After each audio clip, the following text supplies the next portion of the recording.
Conservative new media viewers and NBA fans around the world, what's going on? It's me, PFV, Paul F. Villarreal, the NBA expert, and we're here to talk about a new report that came out today saying that center Greg Oden appears to have narrowed down his list of possible teams to the defending champion Miami Heat and the New Orleans Pelicans. So I just want to talk about this a little bit, and I will include in the video description below the video player the information about the original story that this came from. I believe it came from Yahoo Sports.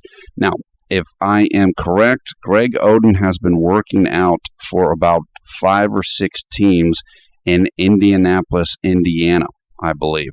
And according to reports, he's looked pretty good. Now, Odom, of course, was the number 1 overall pick in 2007 by the Portland Trail Blazers.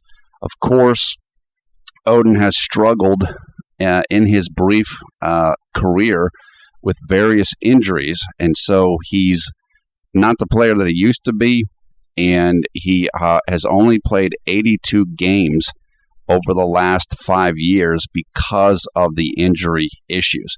Now, Odom is a big player.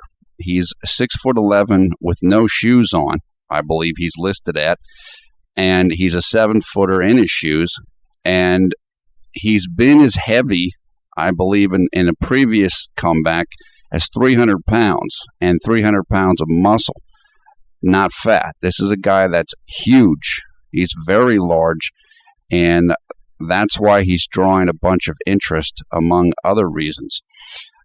I think I heard that he's now down to 275 pounds, and that's good to hear because he's had particularly issues with his knees.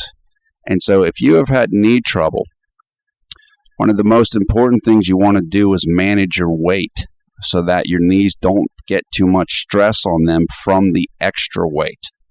And certainly Odom seems to have taken that to heart in getting himself down to a lighter weight.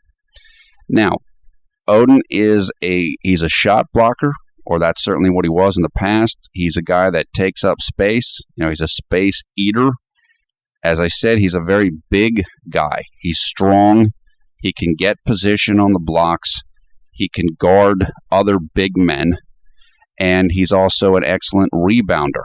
And he can get great post position, or used to be able to get great post position with his size and his strength. He's a very strong guy. And there are not a ton of centers like this in the NBA anymore. Guys that are comfortable playing in the low post and that have the size to be able to do it. You got guys like Roy Hibbert. You got guys like Dwight Howard. Andrew Bynum, if he's healthy. There aren't a ton of these guys, and it makes Greg Oden a very important commodity for a team, particularly if Odom is able to stay healthy. Now, as I said, he's had surgery on both of his knees before. I think particularly the left knee is the knee that seems to have been the worst of the two. And as I mentioned, he's only played 82 games in his career over 5 years.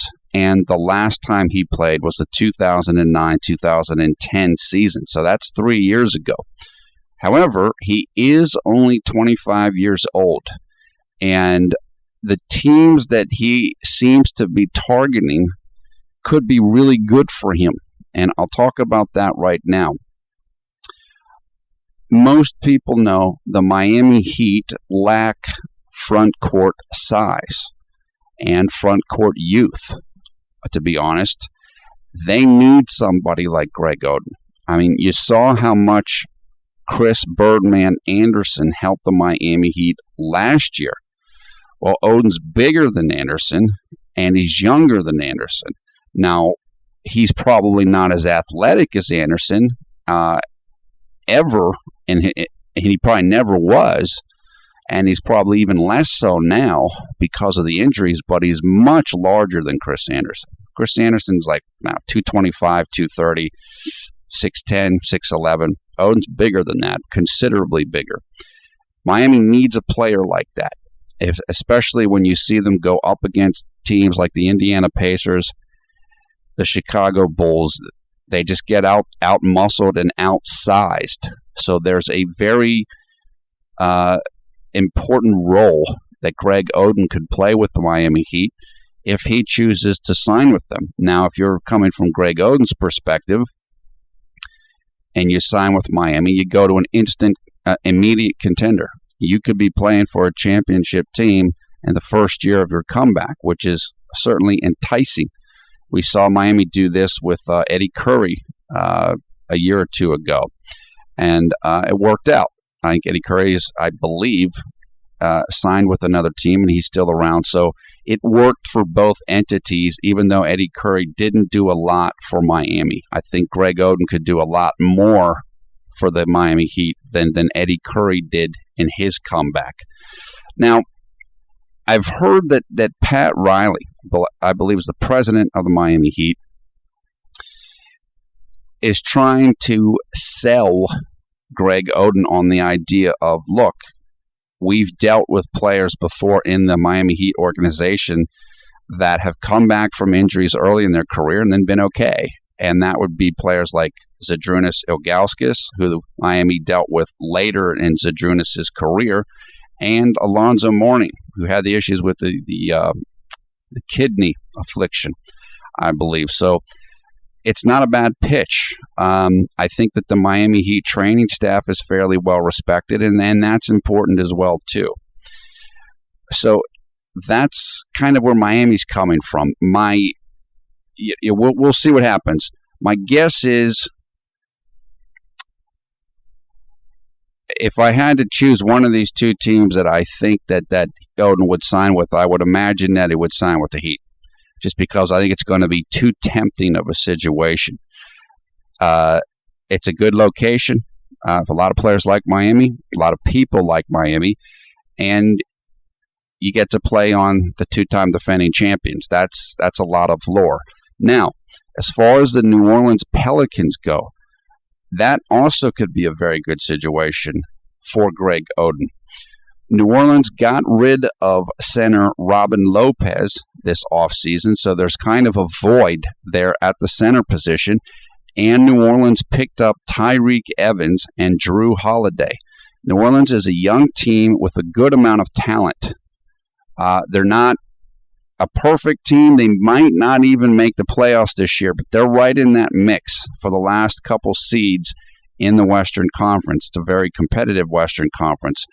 They're young and talented, and Greg Oden could be potentially the starting center on that team if he went there. And you're going to a situation where there's a lot less pressure than is going to be the case in Miami. There's going to be a lot of scrutiny, a lot of people looking at you under the microscope in Miami, whereas in New Orleans, that's not going to be the case. So that might be a more attractive situation for Greg Oden. He might want to just kind of ease his way back into the NBA, just try to, not worry about a lot of distractions or a lot of demands on his time.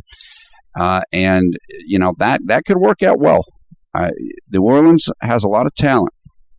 Holiday, Evans, Eric Gordon, Anthony Davis. There's a lot of talent on that team, even though it's still developing and young, and they've got to kind of gel together. It wouldn't shock me if he ended up picking New Orleans, but my guess is that he's going to end up picking Miami. It could be as simple as who makes a better offer to him. Who can offer the better contract, who can offer the better situation for him. I hope he does well wherever he goes. He had so much talent coming out of college, and there were so many high hopes for him. And it would just be nice to see him be able to stay healthy and play a full season relatively injury-free in the NBA. I mean, that's really where it starts for him.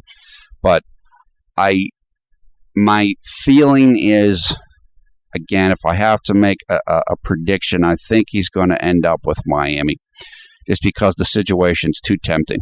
And look, Birdman Anderson had a big effect for Miami last year in the playoffs. Now, he didn't do as much in the in the finals, but during the other rounds, he had a huge effect. And he had a big effect, I think, in the Spurs series in the last game or two when he started getting a little bit more minutes. If Chris Andersen can have that kind of impact, Greg Oden could potentially have even more or a similar impact just because of his size and how much Miami needs that size.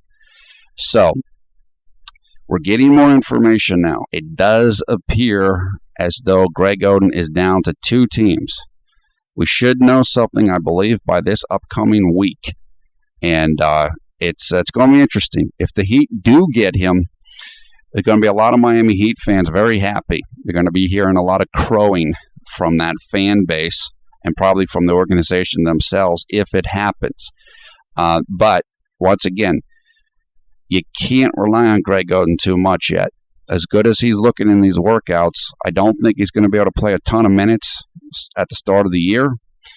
And he's an injury risk. And so nobody's going to be able to feel comfortable about his health and his presence in the lineup probably for at least half of the season until people can see it and believe it with their own eyes and feel like, okay, this guy's going to be here and we can go to him every single night or most nights. But that's it for now. Hope everybody's having a great summer if you live in the Northern Hemisphere and a great winter if you live in the Southern Hemisphere. We're looking forward to more information. Of course, I can't wait until the start of the 2013-2014 NBA season, but that's still a long ways off. Training camps won't open for, I believe, another 2 months or so, maybe the end of September, early October. That's it for now. Thumbs up, thumbs down in this video. Your comments below. Where do you think Greg Oden's going to sign? Who do you think could use him the most? How will he affect things if he signs in Miami or if he signs in New Orleans? You let us know in the comments below. Once again, I am Paul F. Villarreal, PFV, the NBA expert. Thanks a lot for watching Conservative New Media. We will talk to you again soon.